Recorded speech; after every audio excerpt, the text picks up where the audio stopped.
Hi, I'm Katie, and this is the 37th episode of Ornamentations, the last Flosstube of the year. I'll see you again on January 2nd when it will officially be 2023. How did we get here? I don't even know. But today is all about holiday stitching. I'm still doing tons and tons of Christmas. I have several new finishes to share with you. I have a few updates.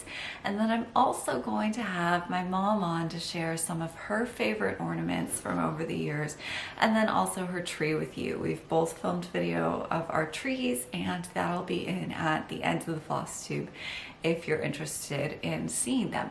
But first, quick update. The Elizabethan Valentine launches on January 1st, and I have been working like a cricket to get everything ready for you guys. We're gonna have a great class. The first lesson is finished and uploaded. Everyone's been officially enrolled in the course, assigned a username and password, and then your login information will be emailed to you after Christmas.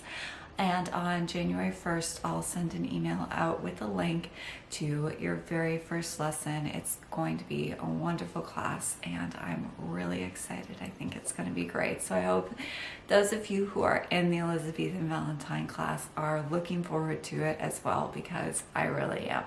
But with that, let's get on to holiday stitching. So my first finish that I have to share with you is actually a FFO of something that I had finished the stitching on last time, and that's Plum Street Samplers, This Joyous season. And then this is my pillow FFO finish, which is just beautiful. I absolutely adore this. I've backed it with the wonderful silk taffeta that coordinates with Irish coffee. And this is my finish. So some of you saw this on Instagram and may be wondering, Katie, where's the sparkle that you promised? I had originally planned on putting a little sparkle brulette edging around this. However, I made the margins on this pillow quite tight, hugging the design. That was on purpose because I didn't want to have just a big strip of linen around the snow. However, it really ended up crowding the top design, and so when I started putting the brulettes in, it was too much. How often do you ever hear me say that sparkle is too much? However, I thought that this really was left best unadorned and let the stitch shine. The conversion is posted in this episode and the last episode. However, I am thrilled to announce that kits for Joyous season are in fact coming. They should be released on January 17th. I'll be able to confirm that in the next episode. However, the initial run is going to be quite limited. I don't think it's going to be adequate to meet demand. I'm doing my best here, but part of the work that you don't see that goes into Flosstube kits is planning to make sure all of the supplies are in place so that I can not just get an adequate initial run out, but that pre-orders can be filled in a timely fashion. Because I called an audible here on Joyous season, we weren't able to do that planning work. And so the first run of kits will be smaller than I would like, and then pre-orders will take longer to go out. I should have a better idea of the timeline by the next episode, and I'll update you on that. But if you're dying to stitch Joyous season, just like I did, kits are coming. Launch probably January 17th, and then look for updates in the coming episodes. Notification will go out to my Ornamentations mailing list if you want to be sure not to miss that. But, isn't it beautiful? I absolutely love it. Truly, I think my favorite cross stitch piece that I have done this year. This was a spectacular finish. The colors are gorgeous and it's just beautiful. It's also, I think, a great January stitch because it's wintry, but there's nothing on here that's necessarily Christmas. There's no Santa, there's no snowman. There are trees, but they're winter trees. They're evergreens. They're not necessarily Christmas trees. So if after Christmas comes and goes, you're still kind of feeling the winter vibe, Joyous season is a great, great choice. I absolutely love it, and I highly, highly recommend it, whether you're doing my conversion or the called for colors. Oh, one more thing on that. So last time we talked about the problem of the snow. I mentioned to you that an alternative from needlepoint called T-stitch had been recommended by a commenter. That commenter is Jill Bennett. Thank you. And she very kindly shared a link to a video tutorial on T-stitch, which is included in the description for this episode. It's a really elegant solution to kind of just balance the snow a little better. If you're wondering what I'm talking about, that was all discussed in the last episode. So I won't make those of you who watched it listen to me again about design and balance questions. But one last look at Joyous season before I put it back on display in my house. Oh, it's lovely. But speaking of other things on display in my house, so you've been hearing me talk for a while about my stitch of Brenda Gervais Joy and Good Cheer, currently available as a kit in my shop, link in the description, and how I wanted to do a special display for that. And I have actually finished my display. This is it. So I've got a little wooden tray here, and then I've got some just faux lightly gold, not very bright, fake greenery. It's got a little glitter on it, and then I made these beautiful clusters of red berries to accent it, because when I put the greenery in, I felt like what this really needed was more pops of red to bring everything together. So I bought tons of red crystal rounds in 8 and 10 millimeters. I strung them on wire with just a sequin and a bead at the top to anchor them. And then I wrapped them all together with silk. And I think they are the perfect complement that really just brings this all together. Utterly, utterly gorgeous. I love it. This is exactly what I had envisioned. You know, you get these ideas in your head, and sometimes what actually you manage to produce looks nothing like what you imagined. So when you do actually succeed, it's the most satisfying thing in the world. So I just could not be more pleased with this. Look at those lovely, luscious clusters of red berries. I love it. So this is my final display for Joy and Good Cheer, seen here with my stitch of Jolly Happy Soul, which is from one of last year's holiday episodes. If you're interested in a kit for Joy and Good Cheer, in my shop, as is Theodora, and then there are kits for Bells of Christmas currently in stock if you haven't worked that yet and you're interested in. And then this is my display for bells, which I showed you last time. I'm actually pretty proud of my displays for my Christmas kits these years. I think these turned out this year. I think they turned out really well. I'm really satisfied with both. So lovely, lovely, lovely. And then let's get to my new stitching finishes. So let's talk Prairie Schooler. I showed you this piece in progress last time. This is Prairie Schooler's Santa's Night, and it's this little ornament here. I was following Laura the Serial Starter's idea for how to change this, but because I'm me, I couldn't not sparkle it up. So this is my finish of Santa's Night, and yes, I put sequins on a Prairie Schooler. But isn't it awesome? Don't you love it? I absolutely love it. This little guy is precious. So what I did was I added a little crystal to the reindeer's eyes. There's some sparkle on the snowflakes. I added some crystals to the tree because, I mean, what is a tree without ornaments? You have to have ornaments on a tree. So I got little crystal beads for ornaments, and then my big addition here was just plain clear gloss sequins in varying sizes on the roof of the house to kind of add some sparkle and texture like a true snowy roof.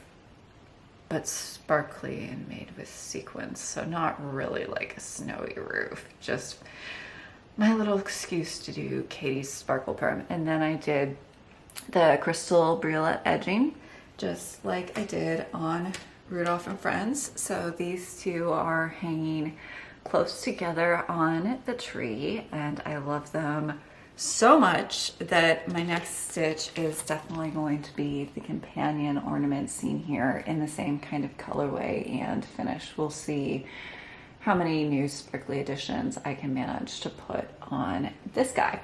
And then these are my threads. I'll be listing them in the description.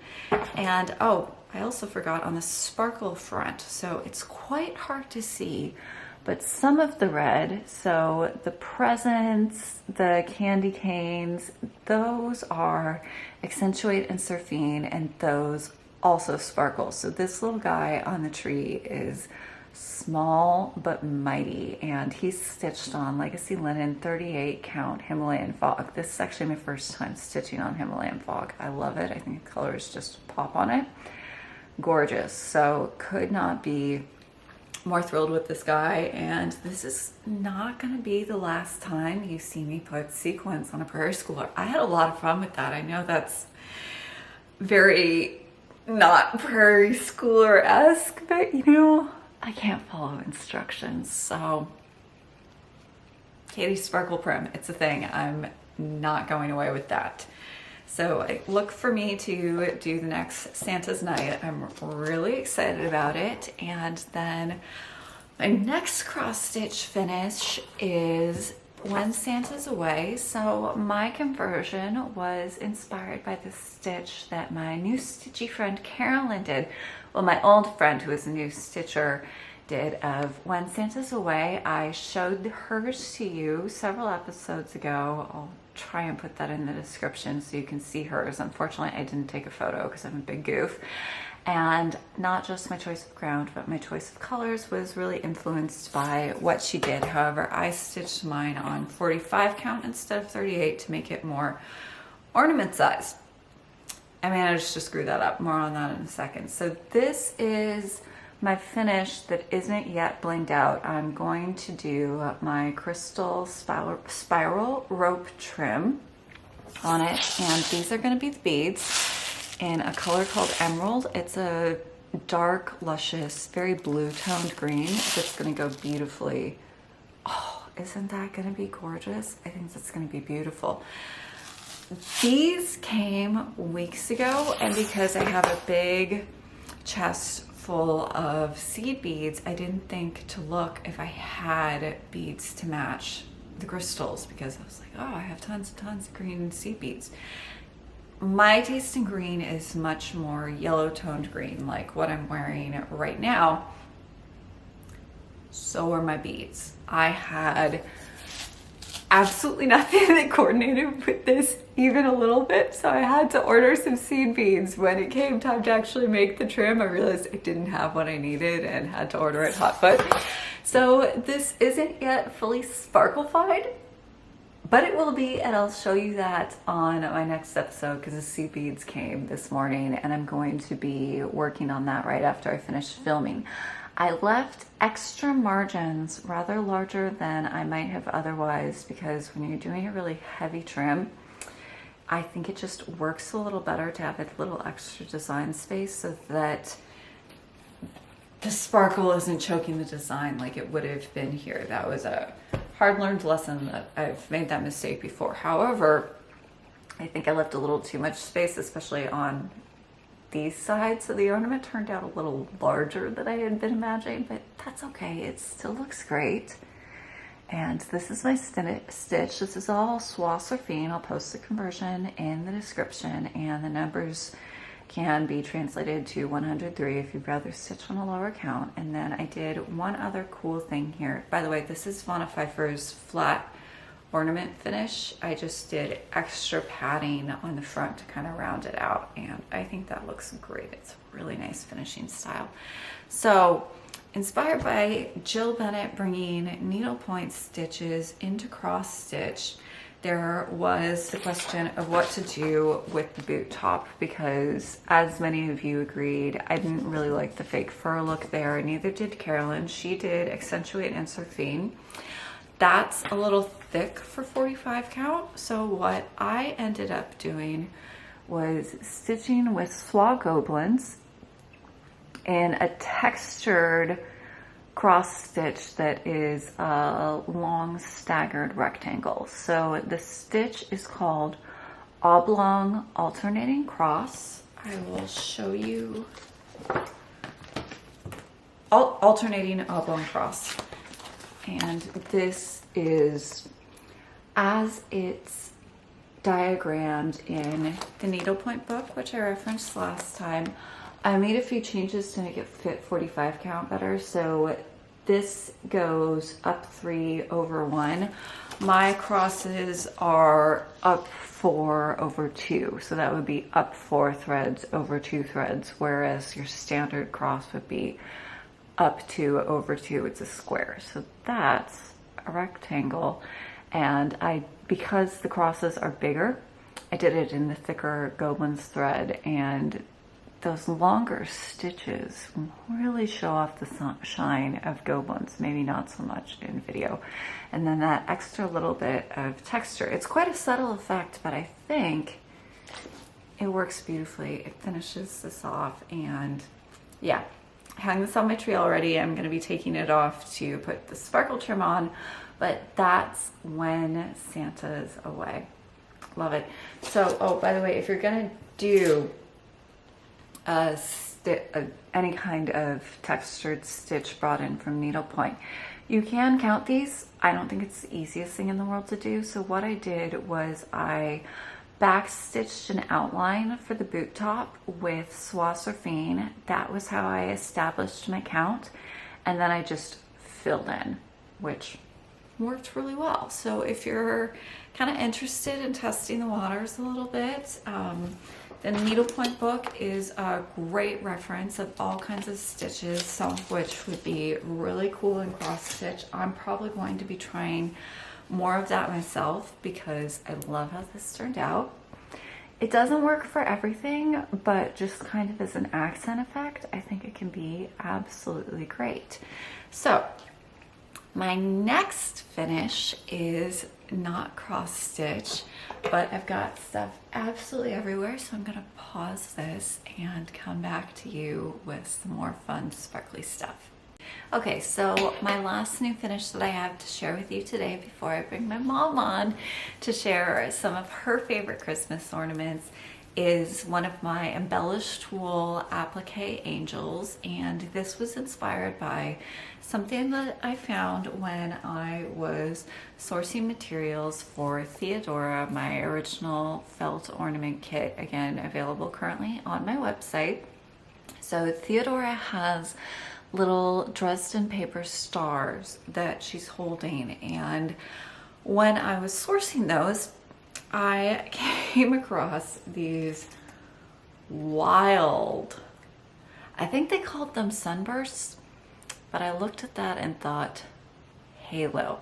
I would have actually loved to do this for Theodora, but they were expensive. I couldn't get enough of them. It would have blown the cost of the kit up. So I bought a set for myself and decided that I would make an angel ornament to be able to use it, and that is my newest finish.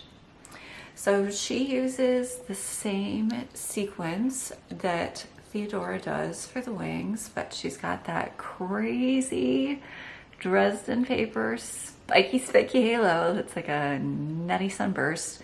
And then I embellished her dress with just a bunch of crystals that I had and hadn't used yet.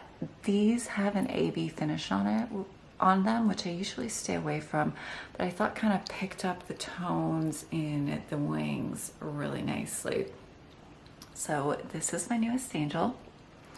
She's fun, she's big, she's a little crazy. I was angling her wings out a little better to try and clear the halo and overdid it, I think.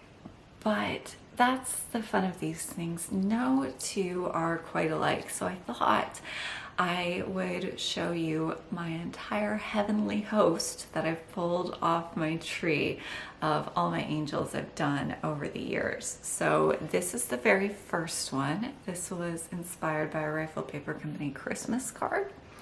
And this was covered on last year's episode 9.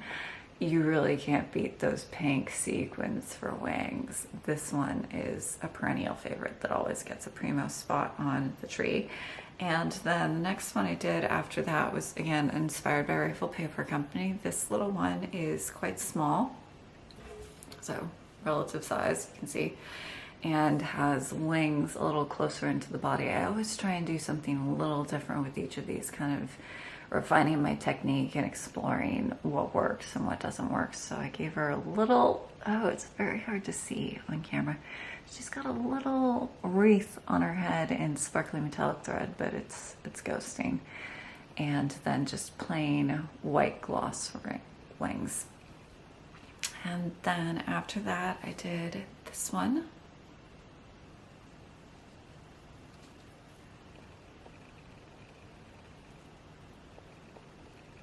She's got this crazy band on her dress of all kinds of crystals. And yeah, her wings are really kind of chicken winging out too, but that's okay. She's fun. So these two are probably the closest cousins. Similar shapes, sizes.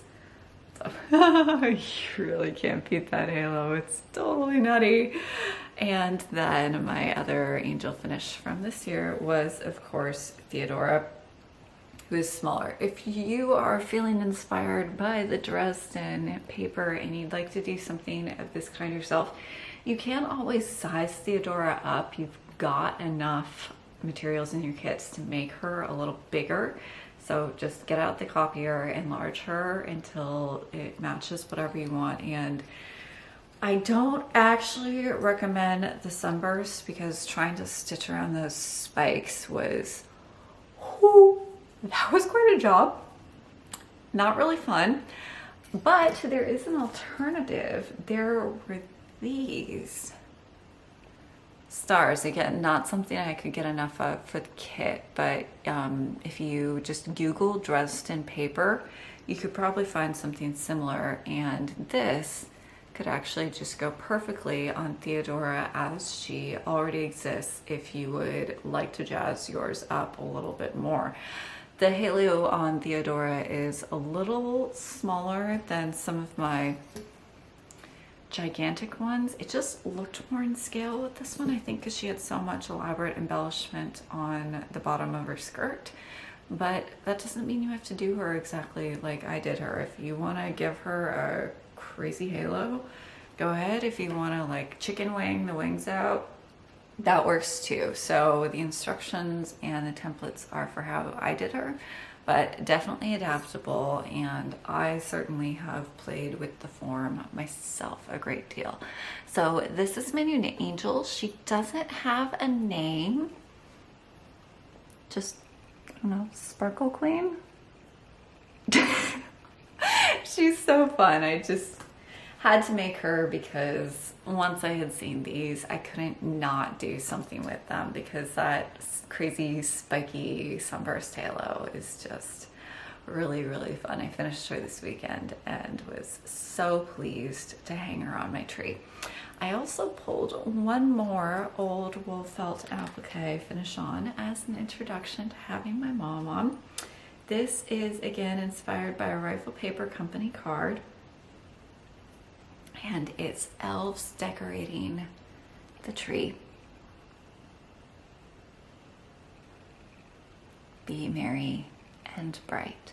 So with that, I'm going to bring on my mom. The theme here is because we call her the original Christmas elf. We call Christmas crafting elfing. So I'm going to bring on the original, the master, the one and only original Christmas elf to share with you some of her favorite Christmas ornaments.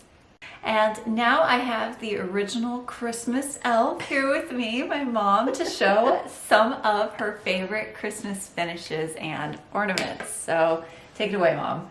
Honored to be here as always. Well, I thought I'd start with one of Katie's amazing ones that I just love, that I believe she copied from a piece of jewelry. So she'll tell you about it, and let's hold it close so we can see it. So a few years ago, Van Cleef & Arpels did a Noah's Ark series of, I'm going to put my hand in front of your face so I can focus, sorry.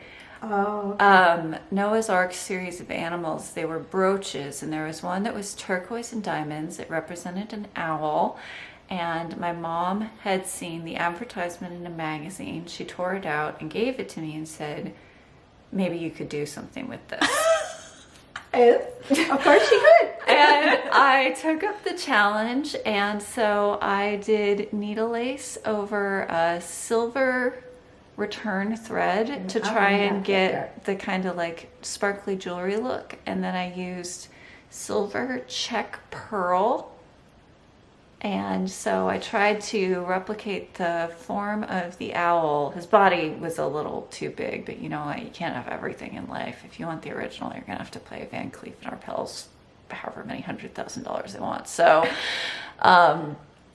that was my little version. It hangs on the tree. It's a few years old, so you can see the silver is starting to tarnish, but it's still beautiful. So this is my ornament version of a piece of jewelry that my mom admired. Yeah, I love birds and owls, and you know, only Katie could do this. So unique. All right, well, shall we travel back in time to the 1950s? Yes. So my mom, who was a sewer, gave me this kit to make, I must have been, I don't know, maybe I was 7 or 8 years old. It was probably the first thing I ever sewed. And I think there were 3 of them. And then she saved them, amazingly enough, and I guess just remembered them at one point and gave them to me. So they've been on my Christmas tree ever since. So this is a walk back in time, and you have to check out some of the 7-year-old stitching here. You know? Looks pretty good on the front, though. Yeah, and they're still mostly together. Aren't they cute? They're very 50s. So Susan Stanley, when she was talking about Theodora in one of her recent Flosstube, said that it reminded her of these 50s ornaments. She hadn't seen these, but she had seen something like these. And so this idea of a form where you have this cut edge that you don't have to stitch under. So this is flocked paper. This isn't felt, but this was one of the things that inspired me on my own felt ornament journey, because I had seen these on your tree for years and admired them, whether you made them when you were 7 or not. They're pretty great. I've always really liked them. And then the third one is a girl with little red hair and like a very 50s flipped out hairdo. I should have brought that one to You should have. It was a good one. Okay. Let's see what other amazing things we have. I brought 2 of my favorite Prairie Schooler. You guys know I like Prairie Schooler. And I liked, let's see, one at a time. I like to give Santa a beard. So I usually come up with some fuzzy thread. I'm not quite sure what that is. And I love that one because it's threads. Sewing. Yeah, that's a good one. Yeah. A classic. And then this one, I don't know why I like this one. I just do. He's like an old world Santa, I think, or something. I'm not sure which collection of theirs this is from, but yeah, those are some of my favorites. Oh, and here, this is a Katie classic. She took, I think it was a Christmas card, wasn't it? Yeah, it was. And made this into a felt ornament. Check out the work on this. Am I getting this focused? Yeah. This one I just love. Amazing. Well, I had to make you that one because a couple years ago she had admired this purse at Kate Spade that was a letterbox. Yes. And we didn't buy it because, I mean, really, what a ridiculous thing. But when I saw that card, I knew how much you would enjoy that ornament. And I like it myself, so I made 2. I've got one, and my mom's got one, and they both get prominent places on our tree. So that's a good one. Definitely. Then we have a Katie Angel that she made for me, I think last year. Didn't you make this last year? I actually think I made that 2 years ago. So one of the ways I manage holiday crafting is that at the end of every Christmas season, I pick some things that I think I'd like to pass on as gifts, and that was one of them. So I'd actually been saving that all year. Well, it's just gorgeous. This gets prominently displayed too. Yeah, so I have done Let's see a about bunch the of pink. different sequin colors from the wings, as we saw from the Angel Parade earlier in the episode. So this is another pink sequined wing with a really reflective finish. Yeah, and, it and kinda- even the toe shoes. yeah, Look at her. yeah, little she's toe got shoes. little ballet shoes. She's holding a little striped candy cane. Yeah, a little candy cane, and she's got pretty little. She's even got a detailed, like a little scalloped collar around her neck. I don't know if I can get that. There we go. She's just gorgeous. That's a good one. Yeah. I like pink on a tree, you know, pops the pink to contrast with Yeah, the red. yeah, it is Really unique. nice. Okay, and then Our obligatory mommy and moment.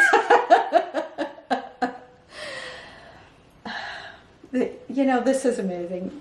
So explain the genesis for this. I'm not quite sure where this came from. So Rifle Paper Company did a Nutcracker advent, and I just loved it, but it was cardboard, so obviously it would look a lot better in felt with metallic thread and rhinestones yeah, I'm and not sure this is really all my popping on different camera, touches. but Yeah, that looks good. it's really sparkly. And I love the Nutcracker, and so does my mom. So I had made this originally for her, and then I couldn't bring myself to wrap it. I left it out in my house just looking at it, and it was like, oh gosh, you know what? I'm gonna make one for myself. So I ended up making 2 that year. That year, just like something that would take me a year to make. She made 2. It was so fun. It was one of those projects where you just get going and you can't stop because you're really just enjoying Oh, she's even got my yourself so name much. down here as a gift tag on the gift tag. She's got Mom. Yeah, well, that's how I know which one is yours. Oh, okay. These are just amazing, and the detail in them, I'm not sure it's really coming up there. Check out the detail. Amazing. So this one always gets hung in a prominent place. Yeah, that's a good one. So I really love this metallic thread called bijou. It comes in all these gorgeous greens, and so then you can under embroider and then put stuff over it, and it just looks way more detailed than just plain felt wood for this. I'm actually going to do a new little tree ornament. I've got a slightly different green color that I'm going to embroider on a that'll tree be and then nice. do some ornaments. Yeah. And I'm really excited about that. So that's an upcoming project. But this is This the is a Nutcracker classic. tree hanging display decoration thingy. I don't really know if this Well, I genre put it has a in name. the kitchen, someplace up high enough that nothing splashes. Going to Yeah. So mine has been living up here on the bookcase behind me in the past episode. You may have noticed. So this is what it looks like. It's some of our favorite characters from the Nutcracker. You've got the Nutcracker, Clara, and then Herr Drosselmeyer. He's great with the. Wait, I'm going to put this up. There we There you go. can see the stitching. kind So of he's popping got out. pinstriped pants, he's got his little pocket watch, he's got his fabulous embellished cape. I really loved that. I loved making these. So That is this was beautiful. really, really fun. Yeah. Loved these. So yeah, and then we have also filmed video of my mom and her tree talking about some of her other ornaments. She has got incredible density. I am going to insert some photos here so you can get the full vertical effect. YouTube doesn't really let us film in portrait orientation, so that's close-ups, and now you're seeing some photos of the maximum density mom tree effect, because lots of ornaments between your own efforts and all of the ornaments. So just for Christmas, I just give her Christmas decorations. I don't give her gifts. It's just That's a what I like. parade of ornaments every year. So So they're really piling up, and her tree really is quite a wonder. It's to what I aspire to myself. So then that's at the end of this video, and then I have also inserted a clip after that, just briefly, of my own tree, since some of you have asked to see it. So that is this episode. Stay tuned for the tree video, and for next time I have new year, new starts, some simple harmony updates, as well as my stitchy plans for the new year. There are a lot of exciting things coming in 2023 that I really can't wait to share with you. The Elizabethan Valentine launches on January 1st. As a reminder, you'll be getting all of your login information after Christmas, and I hope you'll stay tuned for the video of our trees, that you have a wonderful, wonderful holiday, however you celebrate. Merry Christmas. That you're getting some The great holidays. stitching time in, and that you're spending time with those you love over the next week. So until next time, happy stitching and happy holidays. Hi, we're at the Strachan family tree here, and I want to show you some of my favorite ornaments that are on the tree every year. We'll start with something Katie made when she was a bit younger. We went out to a holiday party, her father and I, and came home to find the house covered with red and silver glitter. And Katie was decorating bells, a lot of which ended up on the floor. But anyways, I love these. There's two of them. I put them on the tree every year. And here's another one that's a sentimental memory for me. When her father and I were first married, we wanted to have a tree, but we had no ornaments for it. So we took some wood and cut out shapes. Some are hearts. There's some shaped like Christmas trees. Here's a star. There's a number of them. It's just memories for me of a simpler time when the tree wasn't quite so full and elegant.